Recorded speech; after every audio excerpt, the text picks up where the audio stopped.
One of them is, and this is like going from the highest level down, is that animals, okay, as we know, animals feel us. Okay. It's like when your animal knows when you don't feel well, they know when you're sad. I mean, most animal Yeah. owners, whether they can put words to it or not, know that their animal knows how they feel. When they're feeling sad, the animal will come over and comfort them or Yes. nudge them and nudge.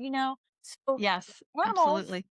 they have consciousness and they are aware of the environment around them, but they are subject to the collective belief in disease and illness. So they pick Right. up not just like physical frequency being in range of, say, a frequency of illness, but the belief in it. This is True Voice Unfiltered, the podcast where raw truth meets real transformation. I'm your host, Daria Anne, ghostwriter, content strategist, and holistic health warrior. No, I'm not a doctor, nurse, nutritionist, or any kind of medical professional, and this show does not dispense medical advice. I'm just an informed patient sharing what I've learned on my own healing journey. I also interview accomplished authors, speakers, entrepreneurs, and functional medicine practitioners who are transforming lives. If you're ready to break free from the sick care system, reclaim your health, and transform your life, you're in the right place. Let's get unfiltered. Hey, everyone, and welcome to episode 36 of True Voice Unfiltered. I am your host, Daria Anne. I am also a ghostwriter, content strategist, and founder of True Voice Writing Services. I'm very excited about my guest today because this episode is for all the animal lovers out there and pet owners, whether you have a dog, cat, horse, combination of all three, you're really going to enjoy this episode. And if you're concerned about your pet's longevity and health, I highly recommend listening to this podcast because we talked about what is making our pets sick, environmental factors, so things like glyphosate, the water they're drinking, the cleaning supplies we're using in our home, and how you can change those things to help your pet stay healthy. And also the effects of vaccines, because they do include harmful ingredients like aluminum. But the good news is that there are things that we can do. We might not be able to control the toxic world, or in the case of animals, right, control whether or not they get vaccines, because at the county levels, they definitely require them. And especially if you adopt a dog or a cat from a shelter, they are going to come with all their vaccines and they're going to get spayed, whether you think they're too young for that or not. Now, I totally understand why we want to spay animals. Recently, I adopted a dog from the Brevard County shelter, and they're wonderful here in Brevard County, Florida. But, she's a year old. That they told me I kind of feel like she's maybe a little bit younger than that, but I could not bring her home until after she was spayed. And of course, she received her vaccines. So I am definitely getting Charlotte on the preventive protocol that I talked about today with Debbie Criddle. But let me tell you a little bit about Debbie. Her website is happytails.tips. Happytails.tips. I'm going to tell you a little bit about her, and then I really encourage you to listen to my interview and reach out to her if you want to keep your pets healthy. And even if you are, if you have a pet who is experiencing an issue, Debbie can personalize a protocol. These are all homeopathic remedies. And we discussed the difference between holistic and homeopathic, which was very informative for me because I really didn't understand the difference between the two. All of her remedies are homeopathic. She makes them herself. And you can, if your dog is, or cat or horse is having an issue that you want to consult a professional about, you can schedule a consultation with Debbie, and then she can tailor a specific protocol, a specific blend for your pet. So let me go ahead and tell you a little bit about her. I need my readers today because I have my contact lenses in. But Debbie Criddle is the founder of Happy Tails Custom Blends, a holistic pet wellness brand dedicated to restoring balance in animals, physically, emotionally, and energetically. With over 20 years of experience working with animals, Debbie has helped pets and their people move beyond symptom-based care and into true whole body and spirit healing. Debbie's work is rooted in a deep understanding of the animal-human bond. She believes animals are not only sensitive to their environment, but profoundly attuned to the emotions and energy of the people who love them. This insight shapes everything she creates at Happy Tails, from custom energetic blends to gentle root cause protocols that support the body's own ability to heal. Drawing from her background in animal health and years of hands-on experience, Debbie blends practical knowledge with intuitive wisdom. Her approach is compassionate, educational, and empowering, helping pet parents feel confident and connected as they support their animals' well being. Through countless success stories, Debbie has witnessed animals calm, rebalance, and thrive, often in ways that surprise even the most devoted caregivers. Her mission is simple but profound: to help pets feel better in their bodies, owners feel at peace in their hearts, and the bond between them grow deeper and more trusting. Debbie Criddle, welcome to True Voice Unfiltered. I am so happy to have you here today. Thank you, Daria. It's nice to be here. So, you are my first holistic professional that works only with animals. So, I'm super excited as an animal lover to talk to you. And of course, we can talk about how we met maybe later on in the podcast, because you really did help me, even though it didn't end the way I would have wished. So, but Debbie, I want to ask you, why do you do what you do? Like, what made you interested in animals and understanding their energy? When I was very young, and I always reference it as when I was knee high to a grasshopper, I knew I wanted to work with animals. They were truly my first connection in life that I understood what love meant, even though back then I didn't know what that meant, but later I came to know that that was my first real experience of love, true connection and love. So that's what inspired me. And then it was through my own health journey, my own, I'll call them dead ends through traditional and conventional methods in looking for my own health, but my well being as well. And so working with animals just came very natural to me. But also it was my own inner journey of finding out what worked for me and what didn't work Mhm. in the traditional sense of things. And so I came to discover sort of my own energy body and what that is, what that means, and how comprehensive or holistic healing occurs when we address a much deeper level of who we are beyond Mhm. just the physical. And so by the time I was working with animals, I'll say professionally, because I've always worked with animals, it was just very natural for me to begin to implement what I had learned and the various paths that that took. So over the last 20 years, we've gone from being a body work, being a Bowen therapist, to actually working with frequency and vibrational healing in the form of remedies and blends for animals that not only addresses the physical layer, but addresses the level of consciousness, which animals are sentient beings. They Yes. absolutely have consciousness. I believe they are spirit in form and here to teach us and support us a tremendous amount if we are open to that. So that's Yeah, how I got here. that's amazing. I totally believe that too. And I mean, really, you get unconditional love from an animal. I mean, like a dog, for example, they're just always happy when you come home. I mean, even when I do an errand and I'm only out for a couple of minutes, my dog is just so happy. You would think I was gone for like a year. I mean, they just bring so much Absolutely. joy.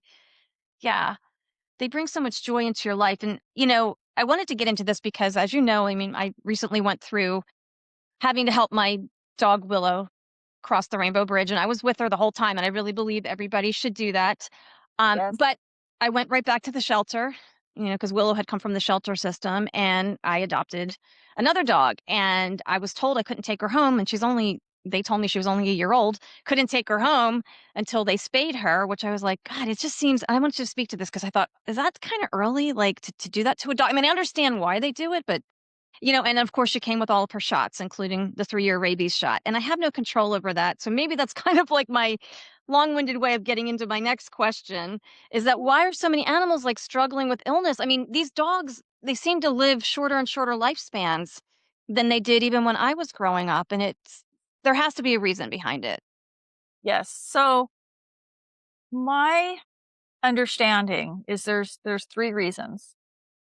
One of them is, and this is like going from the highest level down, is that animals, okay, as we know, animals feel us. Okay. It's like when your animal knows when you don't feel well, They know when you're sad. I mean, most animal owners, whether they can put words to it or not, know that their animal knows how they feel. When they're feeling sad, the animal will come over and comfort them or Yes. nudge them and nudge, So Yes, animals absolutely. they have consciousness and they are aware of the environment around them, but they are subject to the collective belief in disease and illness. So they Right. pick up not just like physical frequency being in range of, say, a frequency of illness, but the belief in it, the Mhm. actual belief in, I won't go into the names of illnesses, but they are here on the planet as healers. And so they take this energy and they really try to harmonize their environment. They take the energy into the body, they try to ground it, and they want to bring harmony and healing, joy and happiness. So on that level, they're subject to the belief in illness, period. Secondly, we have so many toxins in the environment now. Mhm. Yep. Okay. The spraying that goes on, we'll say above and below, absorbs right into their paw pads. Mm, So when we're spraying pesticides, herbicides, insecticides, Roundup is a big one. mm. We're just trying to kill weeds. Well, the animals are coming in contact and it's absorbing right through their pads. Okay. Wow. Then there's also water purity factor. They're getting a lot of chemicals if they're on tap water. Then there is, are they on a biologically appropriate diet? Just like we eat for health, Mhm. animals need to eat for health. They need to eat for their species and their constitution. So if they're getting traditional commercial food, it's often loaded with fillers, preservatives, things their bodies were never meant to take in. So they have this whole level of toxic exposure through chemicals, toxins, water, diet. And then, of course, we have the induced ones that I call, which are vaccinations, Mhm. certain medications, and even certain what we quote preventative treatments are loaded with chemicals and Mhm. toxicity their body was never designed to take in, nor does it know how to process it. So we have these three layers of, they're subject to the consciousness, then the actual toxic layer that they're exposed to, and then we have their immediate environment, which includes all of that. Includes the collective, includes the toxicity, and then them also trying to help their people and Yeah. taking in what their people are experiencing to help them. And so this is never about blame. It's about awareness and Right. letting the animals mirror to us what's going on with us that sometimes we don't see. It may be a blind spot. It could be emotional. It can be physical. So it's really about becoming aware and letting our animal be a guide for us. So the Wow. toxicities coming through these three levels is what I've come to That's understand. crazy. Speaking to the high level of their consciousness, I have a story. When I was 6 years old, my grandmother died and she had started to get ill while she was staying with us. And at the time, our German Shepherd Baron was a puppy. I start crying relaying this. That dog howled all night long. It's like he knew. I'm sorry. God, I didn't think that was going to make me so emotional all these years later, but he knew. I mean, and I guess he picked up on all of our grief. And he So, was processing it. wow. And this Yeah. this isn't a bad thing. It's just understanding their role in our life and Yeah. our role in their life and really in humanity, in bringing healing to this planet, to humanity. So let's take those three different levels, Debbie, and just kind of so let's say that highest level, what can people do? Because life happens, right? People are going to die. You're going to be grief stricken. Car accidents happen. Bad stuff happens, right? And Life's we gonna have happen. these. Yeah. So what can we, as pet owners who want to do the best by our animals, like what do we do in those situations? Okay, so again, the best thing is through awareness. What we want to do, and it's the same thing that we do for ourselves for the most part. If we are proactive, we're going to be doing things to support our mental health, our physical health, our emotional health, and our spiritual development. We're going to do that same thing for the animals. We're going to make sure that they're eating correct, that they have clean, pure water, but we're also going to support their immune system, their whole physiology as a proactive measure to keep their immune system strong, to keep their organs and glands supported, to keep their emotional body clear, which we do that through flower essences. So, in essence, and this is my main message, I think, is we don't have to wait. We don't Yeah. have to wait till an animal is showing symptoms of imbalance to boost them up, just like we don't have to wait to get sick to begin exercising, to eat the way that we should be eating, to be Yeah. Eat real using food. Yeah. herbs or homeopathy or frequency vibrational medicine. We do the exact same thing with our pets that we would for our wholeness. Yeah. We want to start them that way before the signs and symptoms. I love it. Yes. And I'm going to have to talk to you about my dog Charlotte offline because I definitely, after what I've been through, because Willow was not even 5 years old. So I want Charlotte to live a nice, long, happy, and healthy life. So I'll have to talk. Absolutely. But I do want to delve into that a little bit. So, just in general, how do you know what's appropriate to feed your dog? I mean, aside from like real food, I've seen all kinds of conflicting things. I've seen people Yes, really tout raw food, which I can't bring myself to do that. Can you speak to that a little bit and just in absolutely. general? Yeah. Okay, so food, when we think about animals in nature, of course, there is the food chain. Okay. So, a- like, we can go back to the wolves because they were the original dogs. Okay. Yeah. Yeah. They ate other animals down the food chain. Okay. So, what they were getting was fresh muscle meat, organs, glands, tendons, and bone. The bone from other animals is the most absorbable way to get calcium into the body for an animal. I mean, it's just hard to even replace that synthetically. So there are options, though, without serving your animal fresh prey, which most of Yeah. us don't do, or, we're going to have Yeah. a hard time with that, is that we use freeze dried or frozen raw options that are already made. They're very clean. They're gotten from a good source. And when you read the ingredients on the back, you don't want to see things you can't pronounce, number one. Mhm. You don't want to see things like soy. Again, animals don't eat soy. Their bodies weren't designed to, they are designed to eat plant matter, though, and they are designed to eat other animals. So, what we want to do is use foods that are already made that contain this balance. And it's really, when you see muscle meat, organs and glands, liver, bone, and it's short, you're probably getting a pretty clean food source. But again, you need to kind of know about the source itself, just like we do for us these days for Yeah. anything. Absolutely. So there are ways to do that without you in the kitchen making raw food, handling raw food, worrying about Yeah. raw food on the kitchen counters and utensils and everything. But we eat, Yeah. well, if we eat raw food, we know how to handle it. A lot of us don't. Okay, eat meaning raw meat, but there are ways to do it.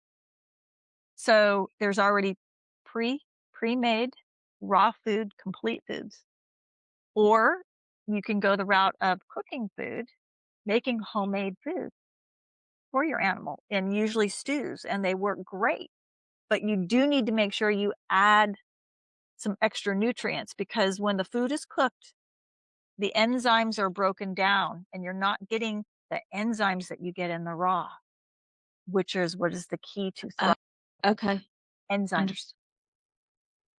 Okay. Humanly, we get enzymes from drinking things like wheatgrass juice or juicing or fresh salads, raw, fresh food, not meat. We get those enzymes that way. They get their enzymes through raw food, which you can't get through cooked food.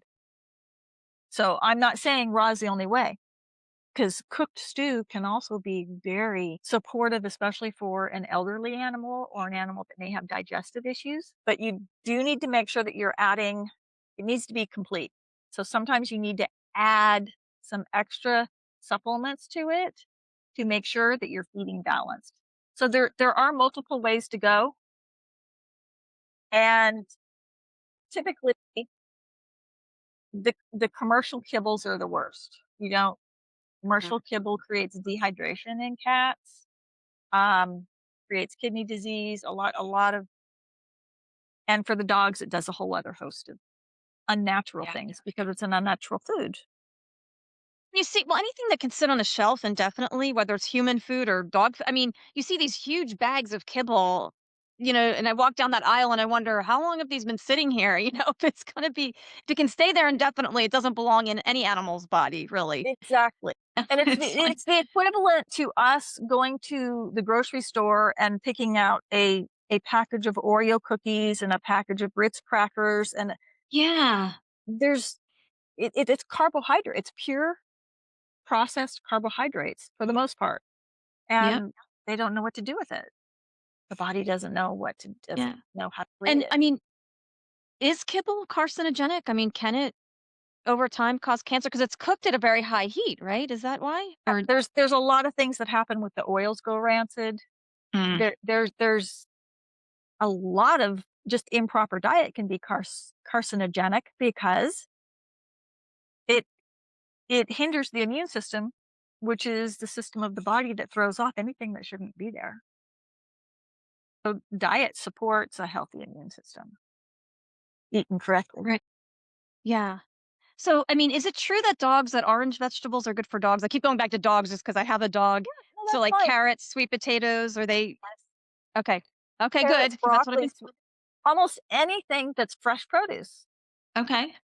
And then to mix it, give them variety frequently, even things like kale, and you have to find out what your dog's preferences are because Yeah. sometimes there's things they don't want. Usually they love carrots, green beans, yams, sweet potatoes, and those typically are a little better than just regular potatoes because of the higher carbohydrate hydrate and glycemic index. So the Yeah. potato In a white potato. Yeah. yeah. Gotcha. Yeah. They follow a Yeah. lot of the same rules that we do. Yeah, I was just gonna say, like, I'll have a sweet potato every once in a while, and I very, very rarely eat a white, even though I love white potatoes for the Yes, reason you just said, yeah, because, and at least with the sweet potato, you're getting some fiber too. So, um, correct. that's good. Well, Absolutely. that's good to know. So I don't want to name any names, but there's a lot of popular brands out there saying, "Oh, this is great food for dogs." And there's one. I don't want to name the name of it, but I'm Yes, just curious how they transport this food all over the country without having to add preservatives. I mean, do they freeze this stuff? Do you know? I mean, and like if somebody does want to order food, let's say, do you have any suggestions? Maybe they don't have time to cook for their dog, or they right, don't want to do the right. raw thing. Yeah. What can you direct us in the right? Okay, so what you wanna look for is when you look at the ingredients, check this online before you're ordering. Yeah. Go look at the small print and see what all is in there. If there are things you can't pronounce, literally, or long words, or you see a lot of synthetic vitamins also aren't the Mm, best thing for them. They do need vitamins that come naturally in the food, but not added to the food, if that makes sense. yes, So I understand. Yeah. you just kind of need to look at the ingredients and then put it in the same perspective that you would if you were buying for yourself, quite literally. Yeah. And then go from there. Yeah. Because a lot of Yeah. the freeze dried food, freeze dried raw, very much preserves without preservatives. That process of freeze drying contains and holds the nutrient very well Okay. without changing it, altering it, or making it synthetic, meaning again, once the body doesn't know what to do with synthetic. Yeah. So I Yeah. hope No, that that that answers. You kind it of have to does. do a little homework, but Yeah. just like you would for yourself. Yeah. Yeah, absolutely. And hopefully these days more and more people are turning to whole foods for themselves and for their pets because it's just, Right. I mean, it's staggering to think about just how toxic our world is, whether it's food, like you said, the pesticides. Now I want to talk about because most people do take their dog to a vet, right? And unless they're taking them to a holistic vet, they're going to be told, oh, they need to go on Heart Guard. They need to go on, I'm trying to think of the name of the other one.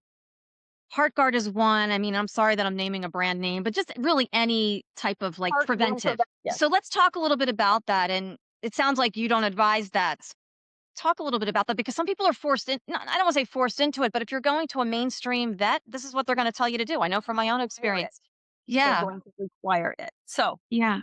what you can do, one of the first things that people can do is research something called homeopathic nosodes. Okay. A nosode is the actual, just like we give a vaccine of what the disease is, like, okay, for dogs, they make it parvo, leptospirosis, these different things. When they give a vaccination, that vaccination is supposed to contain um, that exact disease, but they put so many other things into the vaccines. Why we would ever need to do that is Yeah. beyond comprehension. But there are heavy metals, there are all these different things. Disgusting. Yeah. Initially, if an animal is vaccinated from a puppy, they really, in general, only need that first vaccination. If they get a regular vaccination, it can last years and years and years to prevent the actual disease, or decrease the chance of it occurring. Yeah. Homeopathic nosodes are the exact disease without anything added to it. Wow. Okay. So you can also run what are called titers, and you have to search for a vet that will do it. And that will go in and measure the antibodies in the body that are already there. That Wow. normally is what a vaccine is supposed to do, is keep these antibodies up, but we vaccinate like we give out aspirin. I mean, Yeah. it the animal doesn't need it if it's got the antibodies already, and a titer, which really, I don't want to quote prices, but in general can be less than a vaccine to see, to measure those antibodies. And that's Right. all that's needed to prove that the animal doesn't need a vaccine. So it's just having this awareness. Yeah. And then if you have the paperwork that proves you had the titer done, the antibodies are there, that eliminates the need for the vaccine. Now, some states, you have to look at the legislation where you are and the county. Yeah. But there 'Cause are places that, um, a lot of people don't know you can go the titer route or I the didn't no know that. Yeah. This was news to me. Yeah, now the homeopathic nosodes you said, now would you have to go to a holistic vet to be able to get those? How does that work? Like it Yes, you need to go to a homeopathic vet. okay. We also do these at Happy Tails. Oh, excellent. Okay. Yes, we do the nosodes, we do the heartworm prevention. It's the same thing. You take the Diafilaria immitis. That's what the heartworm name is. And we give that in a nosode. So with a Wow. homeopathic, not a holistic, a homeopathic vet. Okay. There's a Okay. big Now could people difference. yeah, well, why don't we explain the difference between homeopathic and holistic, Debbie, since we're on that topic? Because Sure. Okay, so homeopathic uses frequency. Homeopathics, and most people know a homeopathic when they see it. They're the little white pellets that come in bottles from the health food store. Okay. Holistic can include homeopathic, but holistic typically means you're looking at the whole, hence holistic. You're looking at the whole process, you're looking at the whole of an animal, you're looking at the whole of a healing modality. But again, homeopathic is a field all unto itself, using only frequency medicine to treat or to prevent. So you can go to a holistic vet that may not use homeopathy. okay, interesting. I'm glad to know this distinction. because It's I would like to find the right vet, for Charlotte, but it's because people interchange that word, yeah, holistic with homeopathic. And in fact, there are a lot of holistic vets these days, unfortunately, that go by the name holistic. But when you go in, they're going to do traditional vaccines. yeah, They're going to give antibiotics. They're going to give steroids, but they may have a couple services that are holistic so they can go under the umbrella of holistic. I But it's see. really not a holistic philosophy. I see. Very, yeah, very good to know. It's a little tricky. Is there some type of directory where you could find a homeopathic vet or Um, there's the veterinary. There is. If you research or if you Google holistic veterinarians, from there, then you might want to go to find a homeopathic vet. But it's a starting place, and then you Mhm. need to kind of do your homework. Yeah. Now, does that be people could come directly to you though, right? To get these preventives? Okay. And how does that work? I want to get into talking about the vaccines again in a minute, but I wanted to ask you because I worked with you, right? And I wish I had found you sooner. So how do you work with people? Let's just say they just want prevention for their dog. The dog's healthy. They just want to keep the dog healthy. Or the Okay, cat so or the horse. sure. I know you work with Yes. different animals. So yeah. So what we would do is a consultation. Because Hmm. generally, I require a consultation to discuss the animal or what they want to do or what their goals are, and then we set up um, a, a protocol for them again based on what they want. And in general, I would recommend a preventative protocol, meaning something to keep their immune system strong, something to support their organs and glands, just for general health. But if they're wanting just to go the no-sode route, or the like preventative heartworm, we would do just those in a homeopathic form in drops. Great. That's awesome. And then it seems like you can sort of pick up on what the animal's going through energetically. Is that true? Like when you don't really have to have the animal physically in front of you to be No, able to I don't. okay. I don't have to have the animal physically in front of me, but what I do is I use their photograph, like for any animal that was coming for a protocol.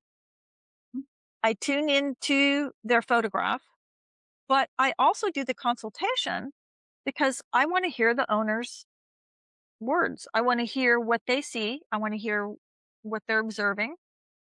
I want to, and then I put it all together. So it's not just like one or the other. Mhm. It's yes, it's tuning into the animal, but it's also collecting the information and the data from the owner, and we put this Sure. whole piece together because there are a lot of pieces when we're looking at an animal holistically. Yeah. We want to know what's going on in their environment. We want to know, what they're eating, what they're drinking, and Mhm. then signs and symptoms. And then we also want to know what their personality is, what their Mhm. tendencies are, what makes them different. Because in frequency medicine, vibrational medicine, we look at the entire being and then support it. Maybe they have fear issues. That needs to be looked at because eventually that will hit the kidneys. The kidneys are the organ of fear. Okay. Mm. So it's all tied and connected together. So we do a consultation. I use photographs and sometimes we do a Zoom where I can see the animal as well. Yeah. Oh, that's awesome. So Yeah, yeah, I highly recommend it. And like I said, I'm going to be getting in touch with you for Charlotte because I just adopted her, and that kind of brings me into: do you do anything? So, let's say you adopt a dog, right, and they've been given the 3-year rabies vaccine. Are there things you can do to kind of like to keep the good? I guess if there's any good in the vaccine, and kind of get rid of like anything else they put in there that could be harmful. Is there a way to do that? Or that's a very important question because it segues into a tremendous amount of what we do here at Happy Tales. And that is when we set up a protocol, um, in the beginning, what we want to do is detox, gently yeah, detox the body of these residues, of the vaccine yes, residues, of the pesticides, herbicides, insecticides. So, part of what a protocol is, even if it's not a diagnosed condition yet, we want to clear right, the body out. yeah, yeah, So that is what we do is we detox the residues of the heavy metals, of the things that should not be in the vaccine to begin with, but then should not be in the animals. Right. So absolutely. That's fantastic because I do believe that that had something to do with what happened to Willow and just, and the thing that, this allopathic model doesn't work for humans, it certainly doesn't work for animals. This pill for every ill, just, oh, you have this problem, take this pill. Or these pharmaceutical commercials crack me up when they're like, oh, we created this pharmaceutical to counteract, the side effects from this other pharmaceutical. I mean, it's Right. just crazy. And I've had my own health journey with functional medicine and also spiritual healing. So I'm very much Yes. like on the Yes. same page as you, Debbie. I could see how this is so different, this vibrational and frequency medicine from this really disgusting allopathic model, which homeopathy was mainstream in this country, what, until the 1900s? I mean, Yeah. there was a time when it was Absolutely. accepted, A you know? household. Yeah. Yeah. So, I mean, it's just crazy. So, are there other things we can do to prevent illness in our animals that we haven't yet talked about? We talked about food, we talked about preventives. What are some other things we can do as responsible pet owners Okay. and pet lovers? So so one thing that we have on the homepage of the Happy Tales site is Mhm, called the Wise Parents Checklist. Okay? That's a mhm. free download, and it's actually a checklist that you can go through, and it has some pointers in there for keeping your animals healthy and being more aware of them. So, again, the basics are going to be feeding them correctly, drinking, having good, pure drinking water, which is a big one, but Yeah. cutting down the household chemicals and toxicity. What are you using in the yard? Are you spraying, chemicals around the house? Are the areas where the animal lays being sprayed? And then also, what are you using in the house? Are you Yeah. using fabric softener? That's a big one. It's full Oh of god, it's chemicals. gross. Those chemicals. Yeah. Ugh. I can't even Fabric stand those softener. commercials. Yeah. It's the whole inside of the house and the outside of the house Mhm. that you want to clear out the chemicals. Yep.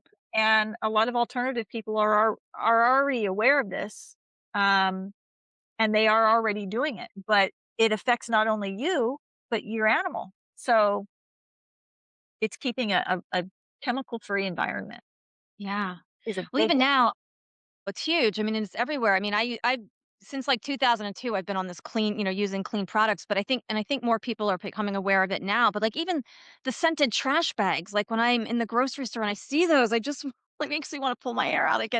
It's just disgusting, and it's Yeah. just we're just living in this chemical soup all the time, and Right. and like I'm in a townhouse, I don't have control over what's going on with the landscaping, and what they're Right. spraying, and it's really tough. And speaking to the water, let's talk because I know that's a big one. I mean, I'm renting right now, so we have a filter in our refrigerator. Is that enough, or like ideally, what would people want to get if they could, like as far as their water system? Right. Now I can't really give names of specific water systems, but I can give the concept. Okay, And that sure. is usually the refrigerated water systems are not filtering. They are not filtering the small chemicals can't be filtered because you really need a filter that can do that. Okay. So typically that's not enough. Of course, a whole house system is ideal or great, but they have now that you can put under the kitchen sink like a reverse osmosis that puts the minerals back in. Oh, okay. You don't want to get just reverse osmosis because there's no minerals in it. And you need to be taking minerals if you're going to do that. Or the animal's got to be Yeah. being given, which we have lots of great ideas for that. You need a reverse osmosis that actually has a filter that puts the minerals back in. That would be a number one option. And I Okay. think you can get those for a couple $100 right No, under the that's not bad kitchen at all. sink. Yeah. Um, the second option is we've done also a lot of research on bottled water. Ugh, They are yeah. not created all equally. And just because it's bottled does not mean it's clean. What you want, what one of the ones that we've come to understand is the cleanest is Crystal Geyser. Okay. Crystal Geyser bottled water. Yes, it comes in a plastic bottle, but it's a lot better than tap water or refrigerator filtered water. So the Crystal Geyser continues to test very clean. Some of the other spring waters don't. So you could either get a system to go under the sink, or if you're waiting to do that, maybe you're waiting to, have your own home before you invest in, Crystal Geyser bottled water. You can get a gallon, I think it's up a little now, but probably like $1.30 or so. Okay. And if you use that for yourself, but you can use that for your pet's bowl. Absolutely. I'll definitely do. It's good to know. I think they sell that at Sprouts. I'm pretty sure there's a, And it's um, really not yeah. that big of an expense. When you think about a gallon's $1.30 and how long is, depending on the dog, that could last a small dog for the whole Oh, month. yeah. But Yeah. it's not a bad investment. It's minimal, really. No, well, it's good to know that there is at least one brand out there that is safe to drink. That is one You for know, sure that so over years, continues to test well as of, I think, just even a couple months ago. So, well, that's excellent. Well, thank you for that. I'm gonna go get some of of that, course, and I'm gonna look into the reverse osmosis with the minerals. I'm yes, assuming probably the best bet is to go online, do that search, look for one with minerals, and go from there. yes, So yes. so that's great, Debbie. So I wanted to ask you, you have this Happy Tales foundational protocol. I know this is something that we wanted to discuss. So tell us what that is and how people Okay, can tap into it. Yeah. sure. So the foundational protocol touches on a lot of what we've been going over here. The foundational protocol, and you can do it in phases. There's actually 3 phases to it, but we also offer it as a bundle itself.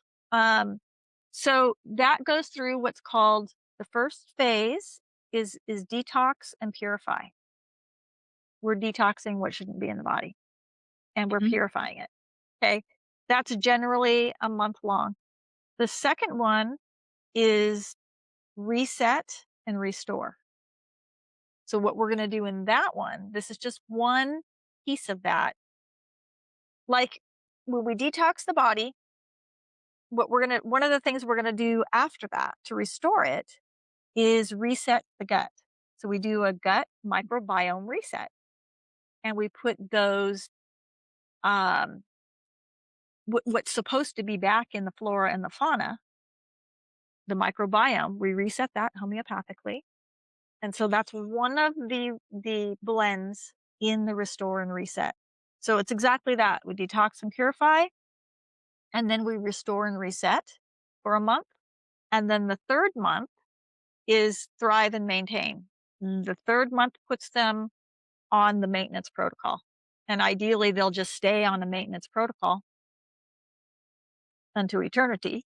Yeah. Yeah. It's the same thing as we buy supplements for ourselves, right? Okay, a lot of Yes. people take supplements. Wouldn't dream of not taking them. We're like, "Oh, no, I need my supplements. I wanna stay healthy." Yeah. These protocols do the same thing, if not from a higher level, at the level of cause, because it's working with frequency and consciousness, which goes much higher than just the physical body. Treating a symptom of the physical body, we keep the body maintained I through love it. energy medicine. So that's Yeah. what a foundational protocol is. That's what I'm calling a foundational protocol. It's 3 phases: detox and purify, restore and reset, and then maintain and thrive. And then from there on out, they would just do their maintain and thrive protocol, which they can get through the Happy Tales store. But we do sell it in a kind of in an introductory phase, so that the animal actually goes through those 3 phases and then Okay. maintain. And this would be like after a consultation with you too, right? To like really.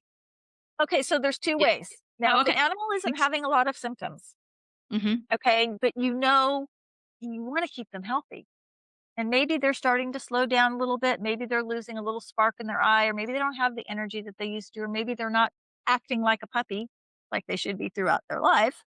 Um, you can do a consultation if you really want more awareness, more advice, and even a slightly tweaked or customized protocol, depending on what's going on with your animal.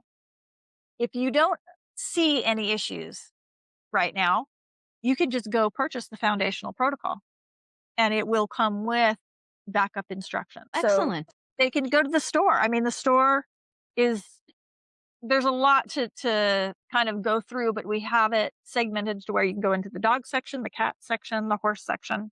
And then at the top is always going to be the foundational protocol because that eliminates a lot of guesswork and it takes them straight through, covers a lot of ground in general for a cat, a dog, or a horse.